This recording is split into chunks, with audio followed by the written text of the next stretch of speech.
Women's Resource Center and Women's Studies program now incorporate intersectionality into courses and programs on Loyola University's campus. The Loyola community participates in many programs held by the Women's Resource Center. As the new director of the Women's Resource Center, Dr. Patricia Boyette finds it important to incorporate this idea of intersectionality in new programs around campus. That looks like you, Robin. So I think that's actually one of my main goals when I got the job, was to make sure the Women's Resource Center focused a lot on intersectionality. I mean, one of the major problems with the second wave feminism and the first wave feminism too was the breaking apart of the women's movement, because people weren't looking at all the intersectionalities of race and ethnicity and religion, sexual orientation, so forth, and how people could have, women could have similar issues, but they also have different issues based on other prejudices they may face. The center will perform a play, The Vagina Monologues, which focuses on the individuality of feminine experience. The Women's Resource Center has worked with other organizations on Loyola's campus, such as Black Student Union, which recognizes the intersection between feminism and racism.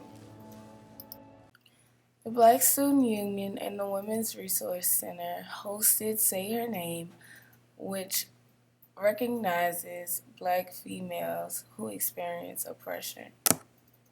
How I plan to incorporate it, I have already done some things like Say Her Name. We did the Say Her Name forum, because there's a lot of attention that got to the Black Lives Matter movement. A lot of people don't actually know that 3 women started that movement.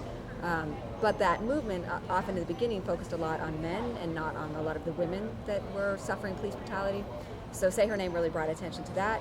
And the class really focused on women's roles in the media, whether it's on the news, whether it's on TV shows and newspaper ads and any type of media, and just talking about how there needs to be more intersectionality, how it should be more diverse, what are women's roles, what do you think women's roles should be.